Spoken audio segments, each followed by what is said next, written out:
Hallo und herzlich willkommen in diesem Video. Mein Name ist Florian, aka Cyrael von cyraelpiano.de und ich möchte euch hier in diesem Video mal drei sehr praktische Fingerübungen am Klavier zeigen.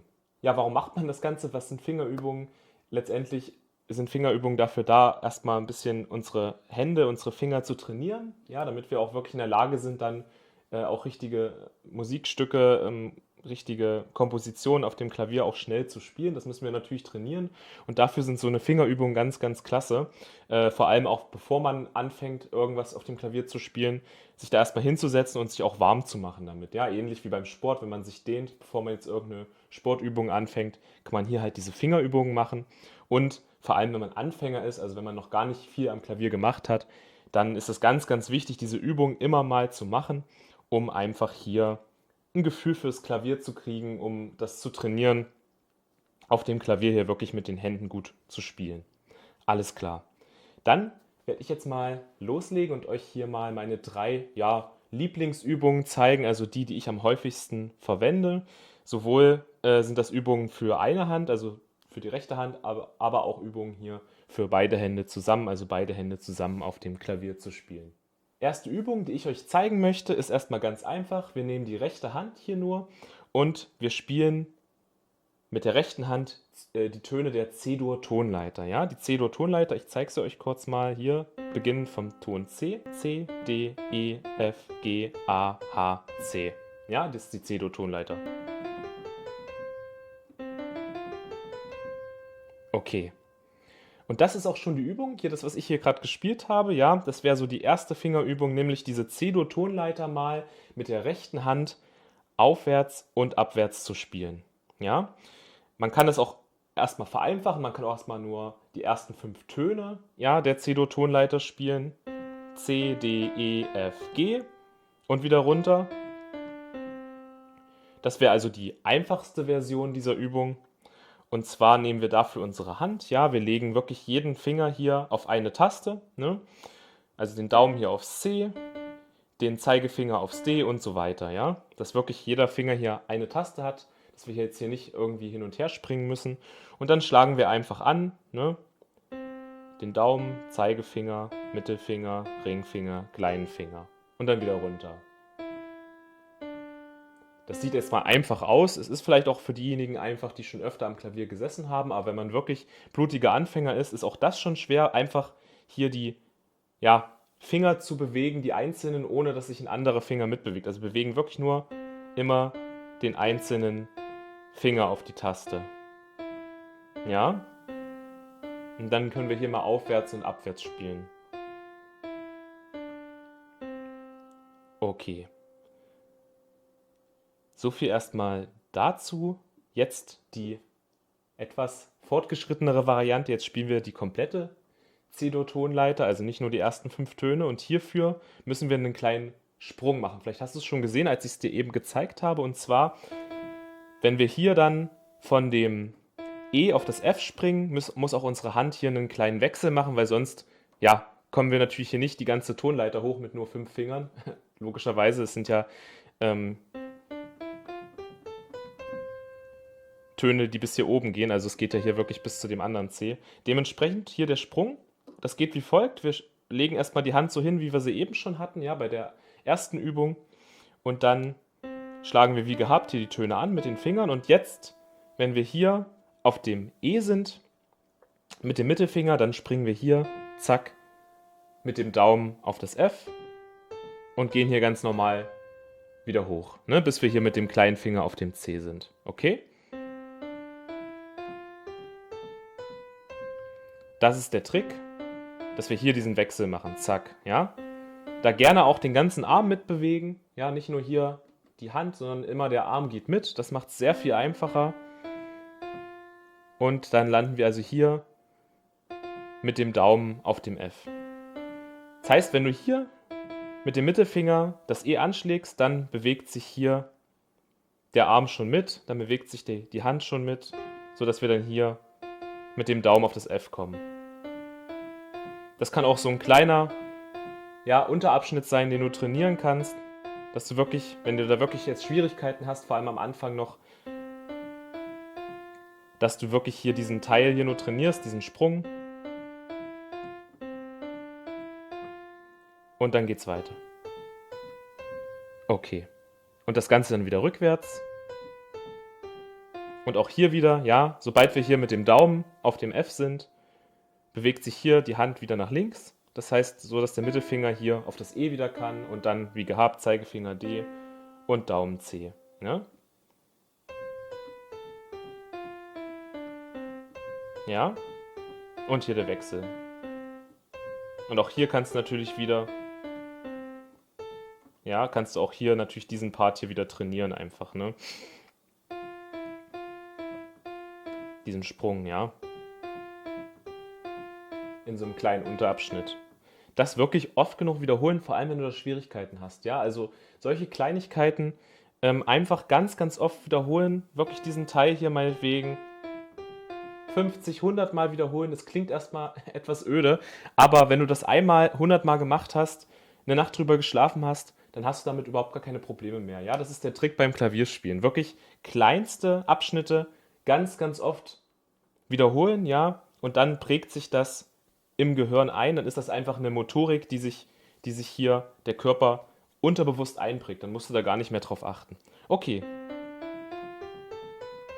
das ist also die Übung. Einfach dann hier die C-Dur-Tonleiter aufwärts und abwärts spielen. Gerne auch am Anfang langsam, ja. Erstmal langsam. Und wirklich darauf achten, sauber zu spielen. Du musst das jetzt hier nicht von jetzt auf gleich, musst du es jetzt hier nicht sofort beherrschen, sondern du sollst es sauber spielen. Und wenn du merkst, okay, das klappt, auch wirklich jeden einzelnen Ton hier sauber anzuschlagen, dann kannst du auch gerne mal schneller werden, ja?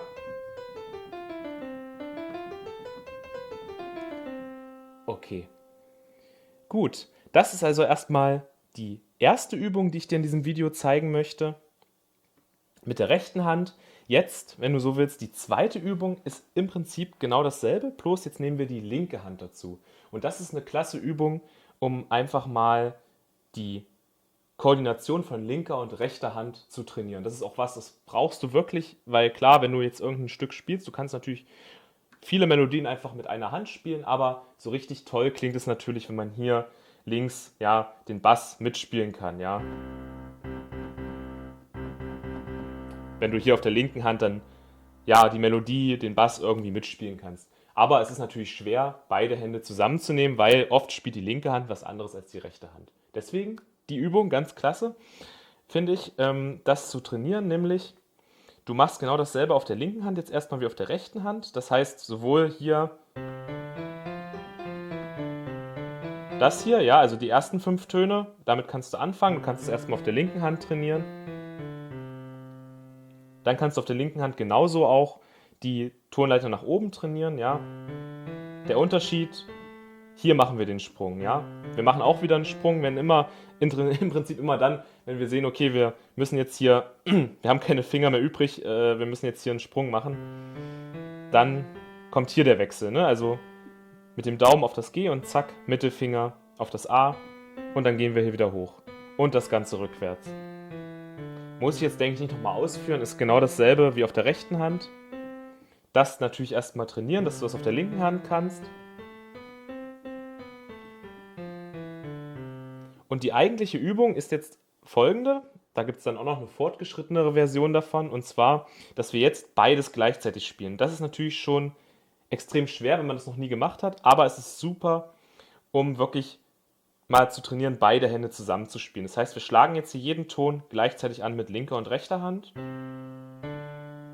Die Schwierigkeit dabei ist es, ja, dass wir ja hier jetzt mit der rechten Hand eher den Sprung machen als mit der linken. Und jetzt machen wir hier mit der linken den Sprung und spielen auf der rechten Hand ganz normal weiter. Und das ist die Schwierigkeit, diese Sprünge, ne, weil will man natürlich irgendwie, wenn man jetzt hier den Sprung macht, ja, will man jetzt hier irgendwie mit der linken Hand mitmachen. Ja, man will natürlich irgendwie, man neigt dazu, genau dieselbe Bewegung mit beiden Händen zu machen. Und das trainiert es einfach, das nicht zu machen, sondern hier weiter zu spielen auf der linken Hand erstmal. Und dann machen wir hier Wechsel, weiterspielen. Wechsel auf der linken Hand, weiter, weiter, weiter. Dann sind wir zusammen hier oben. Dann geht es wieder runter. Wechsel auf der linken Hand zuerst diesmal. Ja. Wechsel auf der rechten Hand.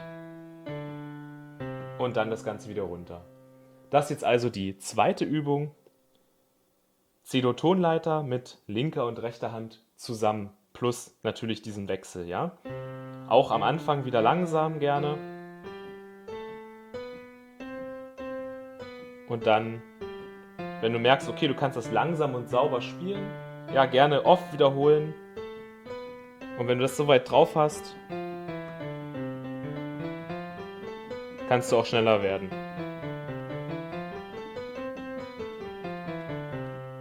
Okay, ja, also gerne schneller werden, wenn du es wirklich dann soweit sauber spielen kannst, langsam.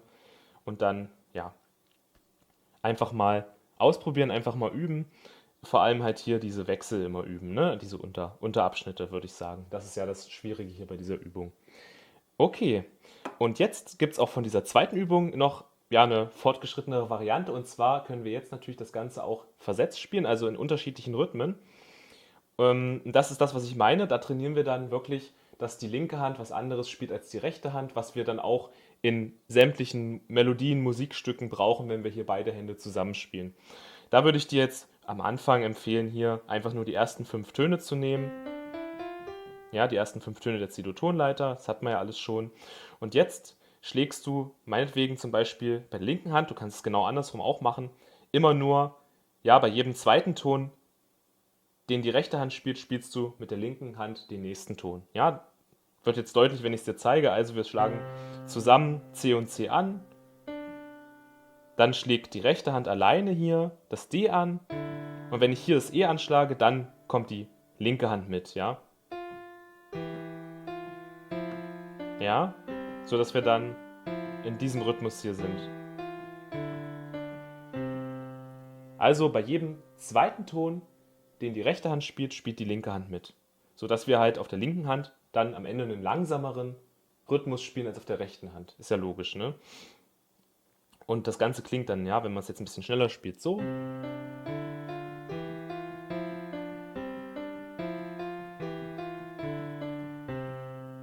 Genau. Auch wieder, nimm dir die Zeit, ja, das wirklich zu üben, ganz langsam. Das ist gar nicht so einfach, wenn man das noch nie gemacht hat, aber super, super Übung, um hier linke und rechte Hand diese Koordination zu üben. Und dann kannst du auch wieder schneller werden, ja, wenn du das so weit drauf hast. Okay, super. Das Ganze geht dann auch genau andersrum. Also du kannst dann natürlich auch hier die linke Hand schneller spielen, die rechte Hand langsamer. Das würde dann so klingen, also dann spielst du immer bei jedem zweiten Ton dann die rechte Hand mit, also jeden zweiten Ton, den die linke Hand spielt, erst die rechte Hand, ja.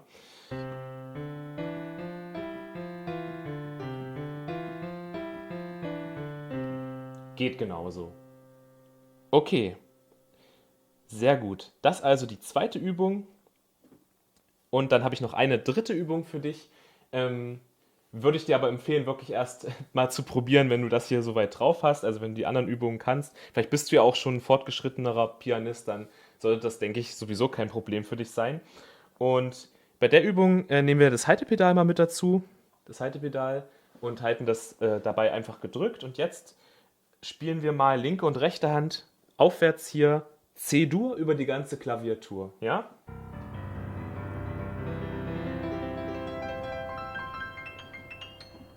Okay, hier rechts wird es gerade für mich ein bisschen schwierig, weil hier das Mikrofon ist. Genau, das klingt erstmal richtig toll, ne, wenn man es auch schneller spielt.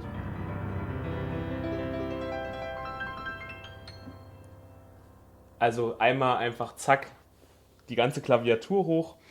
Wie spiele ich das Ganze? Ist im Prinzip ganz einfach. Also wir schlagen immer den C-Dur-Akkord nacheinander an. Also C-Dur-Akkord ist C, E und G, ja. Und die schlagen wir nicht alle gleichzeitig an, sondern genau so, beziehungsweise mit dem Mittelfinger, ne? Nacheinander. Und dann der nächste C-Dur. Ja? Ne, wir haben ja C-Dur immer in den unterschiedlichen Tonhöhen. Es wiederholt sich ja immer wieder, ne? C, du weißt es, wiederholt sich auf der auf der Klaviatur. Immer die erste weiße Taste vor diesen zwei schwarzen Tasten, ne? So, und dann können wir natürlich C-Dur über die ganze Klaviatur spielen, mit der linken Hand zusammen. Das heißt, die linke Hand fängt an. Ja, C, E, G. Dann kommt die rechte Hand hier, C, E, G in der nächsten Tonhöhe. Und dann kommt im Prinzip mit der linken Hand immer das Echo, ja? Siehst du, ich spiele dann genau das hier mit der linken Hand nochmal.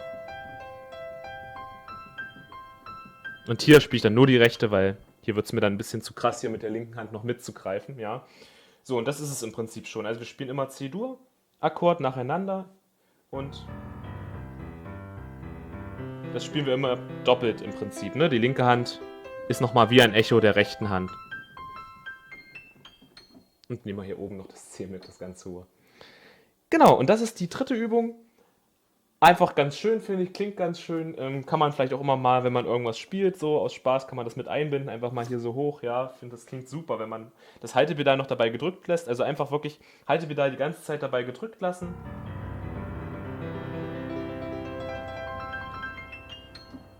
Genau. Das wäre jetzt dann die schnelle Variante davon. Also am Anfang wirst du es erstmal langsam ausprobieren und dann schneller werden, ne?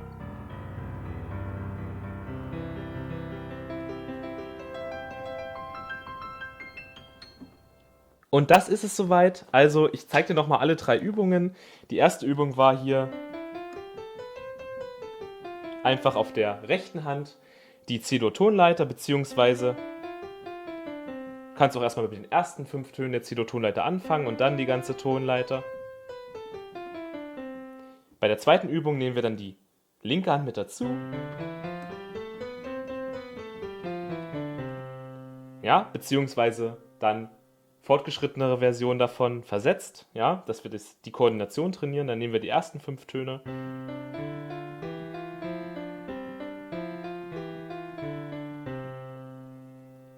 Und spielen einen unterschiedlichen Rhythmus. Und dann die dritte Übung. Einfach mal mit beiden Händen hier über die ganze Klaviatur den C-Dur-Akkord. Ja, die linke Hand ist das Echo der rechten Hand. Okay. Das war's soweit erstmal mit diesem Video. Also 3 super praktische Fingerübungen. Ja, wenn man es genau nimmt, sind es sogar mehr als 3, wenn man die unterschiedlichen Versionen davon noch sieht, die unterschiedlichen Schwierigkeitsgrade.